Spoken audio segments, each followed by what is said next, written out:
Je n'avais pas prévu de m'adresser à nouveau à vous, mais la situation l'exige. En effet, la situation financière de TVL reste totalement préoccupante si nous ne bouclons pas notre budget avant la mi-juillet, et ce n'est actuellement pas le cas.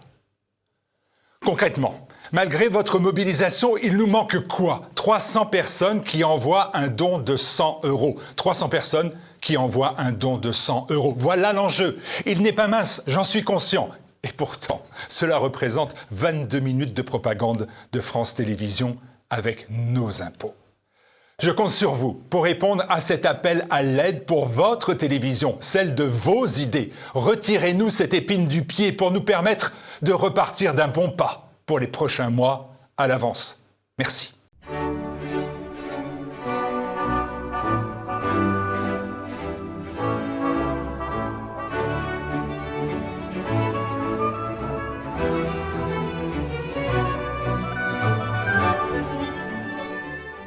Les entreprises françaises sont importantes pour la France. Elles sont l'acteur essentiel de l'économie du pays, elles sont un vecteur important de la richesse de la France, elles ont un rôle social de premier plan puisqu'elles emploient des millions de personnes, etc., etc., etc. Elles sont dirigées par des patrons, par des chefs d'entreprise, essentiellement représentés par le MEDEF, le Mouvement des entreprises de France. Jusque-là, rien que de très normal. Or, votre chroniqueur préféré autoproclamé est tombé par hasard sur une brochure volumineuse publiée par le MEDEF en 2017, juste avant l'élection présidentielle qui a débouché sur la catastrophe Macron. Que racontait cette volumineuse brochure? L'énorme titre figurant sur la couverture disait tout en quelques mots.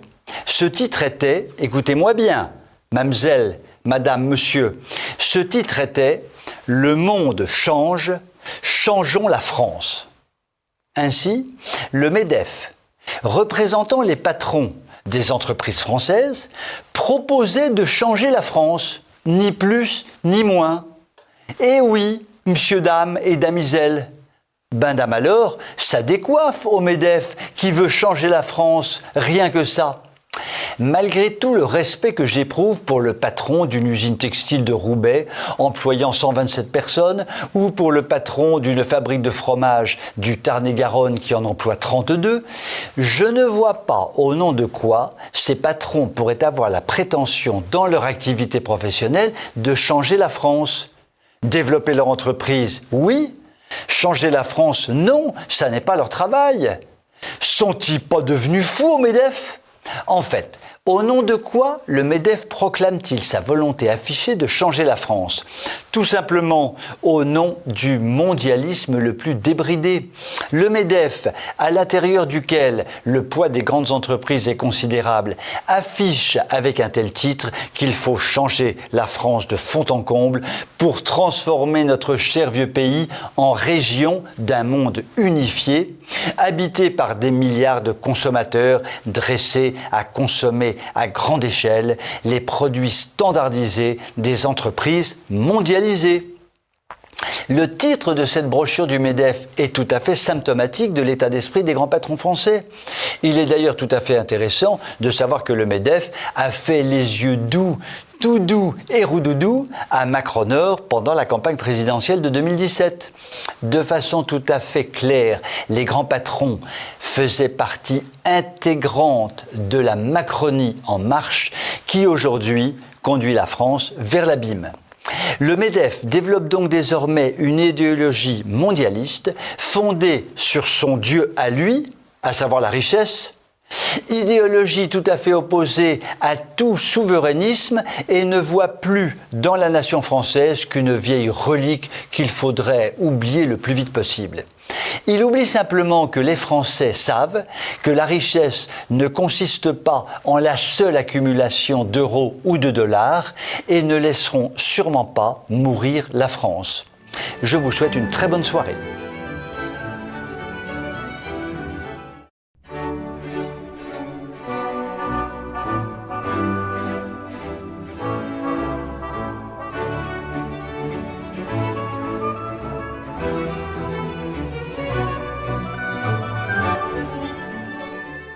Nous le savons depuis belle lurette, ou plutôt depuis vilaine lurette, le sexe est devenu l'alpha et l'oméga d'un nombre considérable de pseudo-dirigeants de la planète qui promeuvent de la sorte leur propre turpitude et leur propre déchéance personnelle, turpitude et déchéance qu'ils entendent bien appliquer à toutes les personnes du monde entier. Telle est la philosophie d'une pseudo-élite mondiale, esclavager le monde en débridant à grande échelle les pulsions sexuelles dès 3 ans jusqu'à 99 ans. On y va à fond la zézette et à fond la zouzounette et tout ira pour le mieux dans le monde sexuel paradisiaque dont rêvent les élites cochonnes. Il est donc assez logique que l'Organisation mondiale de la santé se soit donné pour objectif d'appliquer une telle philosophie puisque dans cette organisation, il ne tient finalement que des décisions et des financements des pseudo-élites mondiales et l'OMS se fait donc un devoir de répondre à leurs attentes. Et il est donc tout à fait logique que l'Organisation mondiale de la santé s'intéresse de très près à la sexualité des enfants, de nos chers tout petits enfants, de nos chères têtes blondes, car les enfants d'aujourd'hui seront les adultes de demain, et s'ils ont été dressés à toutes les déviances sexuelles, le combat des sexualistes mondiaux sera gagné par chaos. Il est donc absolument logique que l'Organisation mondiale de la santé se transforme peu à peu en une organisation mondiale du sexe et édicte de graves recommandations ayant pour but de pervertir dès le plus jeune âge nos très chères têtes blondes. C'est ainsi que l'OMS vient d'édicter des règles visant, écoutez-moi bien, visant,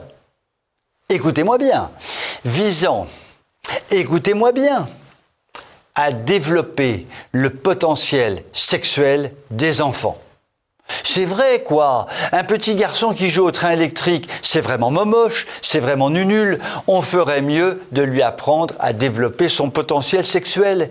Et une adorable petite fillette de 6 ans qui fait des pâtés de sable dans le bassin d'Arcachon, on ferait bien mieux de lui apprendre à développer son potentiel sexuel. Allez les enfants, arrêtez le train électrique et les pâtés de sable, on va s'occuper de développer votre potentiel sexuel. Plus belle la vie. Bien. Nous sommes tous d'accord là-dessus, il faut apprendre aux enfants à développer leur potentiel sexuel. C'est évident, oui. Mais il y a juste quelque chose qui m'interpelle quelque part, je veux dire, comme disent les bobos du Marais qui savent admirablement développer leur potentiel sexuel. Comment apprendre aux enfants à développer leur potentiel sexuel ? Et là, j'entrevois la manœuvre de l'Organisation mondiale du sexe. C'est bien par les adultes que ces leçons d'anatomie seront données avec très probablement travaux pratiques à l'appui. Et cela a un nom, la pédophilie. Pédophiles de tous les pays, unissez-vous pour développer le potentiel sexuel de l'enfant, votre proie privilégiée. Il n'y a aucun doute possible, que ce soit sur le Covid ou que ce soit sur tant d'autres choses, l'OMS a montré son immense capacité de nuisance et doit être démantelée le plus vite possible. Je vous souhaite une très bonne soirée.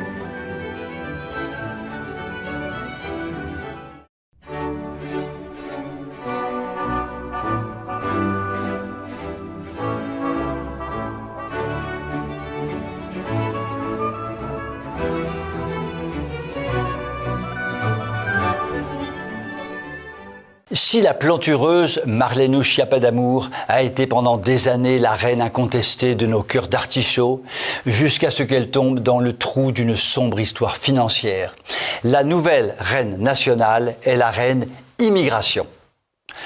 Pourquoi ça, monsieur, dame ? Jiva l'expliqua de ce pas. La politique de la France, en ce qui concerne l'immigration, s'est déroulée historiquement en 4 phases qu'il n'est pas inutile de rappeler pour comprendre la situation actuelle de notre pays. Tout au long de la première phase, la politique française se résumait de façon simple. Si les immigrants avaient vocation à s'installer durablement dans notre pays, la France devait les assimiler. Mais si les immigrants n'avaient vocation qu'à rester peu de temps, ce qui était très majoritairement leur cas, il était logique de ne pas chercher à les assimiler. Cette première phase, cette phase d'assimilation, a pris fin il y a grosso modo une cinquantaine d'années. Lui a succédé la seconde phase qui avait un nom, l'intégration. Il y a un demi-siècle, et dans le contexte nouveau du regroupement familial mis en œuvre par le couple contre nature Giscard-Chirac, les familles d'immigrés étant accueillies à bras ouverts, il ne s'agissait plus que de les intégrer à notre pays.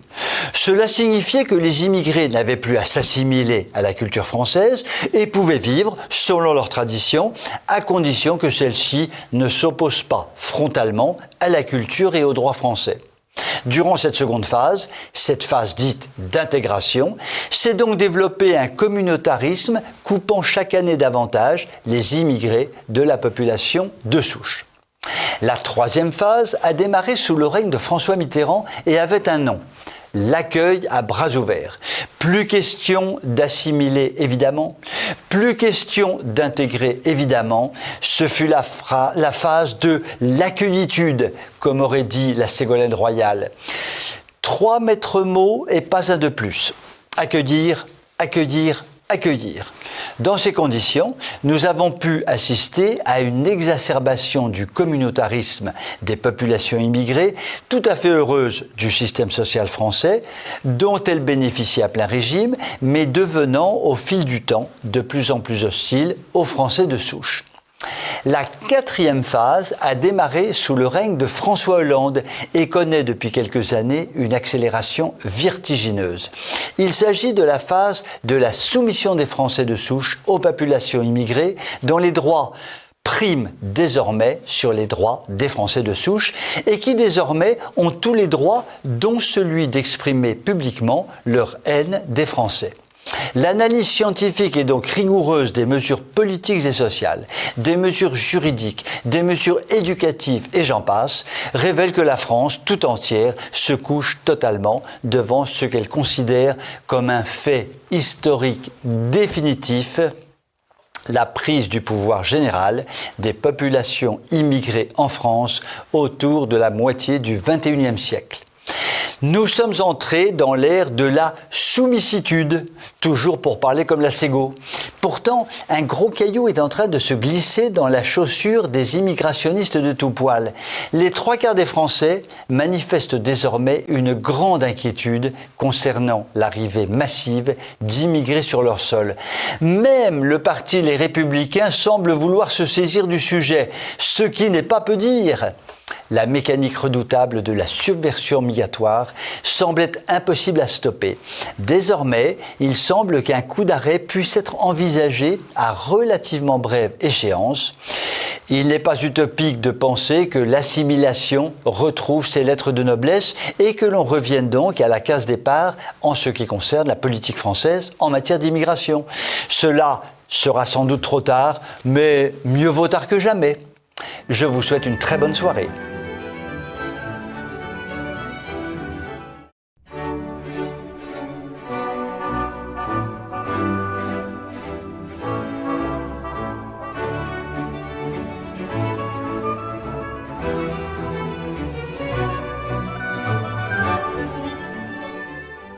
Très chers amis téléspectateurs, nous sommes le 13 juillet.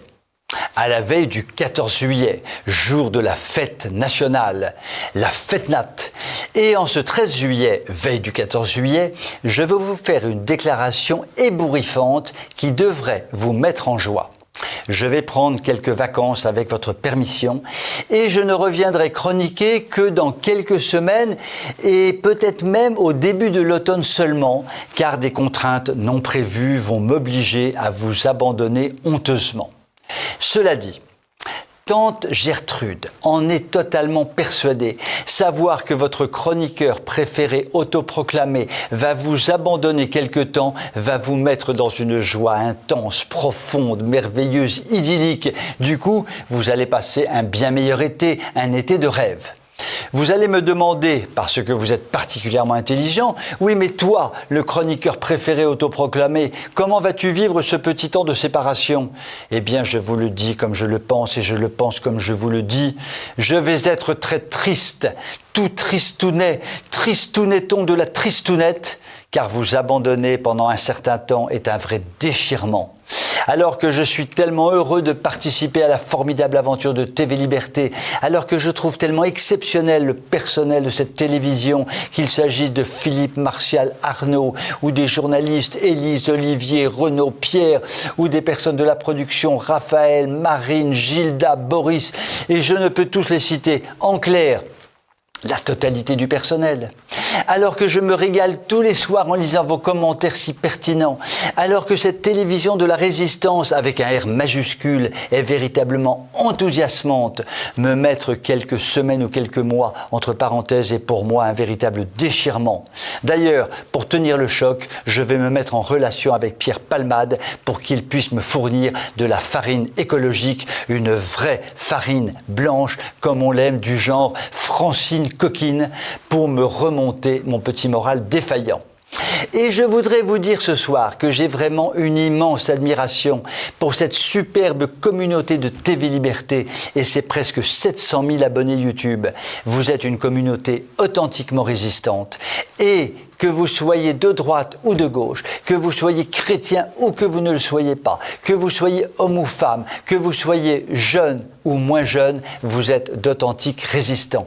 À chaque fois que j'ai rencontré des téléspectateurs que je ne connaissais pas et avec lesquels j'ai discuté, j'ai toujours été conquis par de tels contacts. Pas une seule fois, en 5 ans de chronique et presque 1200 chroniques, je n'ai été déçu. Je vous souhaite donc d'excellentes vacances. Je vous retrouverai avec un immense plaisir dans les meilleurs délais et je souhaite qu'à ce moment-là, le chiffre d'1 million d'abonnés YouTube s'affiche sur nos écrans. Quoi qu'il en soit, ce n'est qu'un au revoir et je vous dis donc à très bientôt avec toute mon amitié.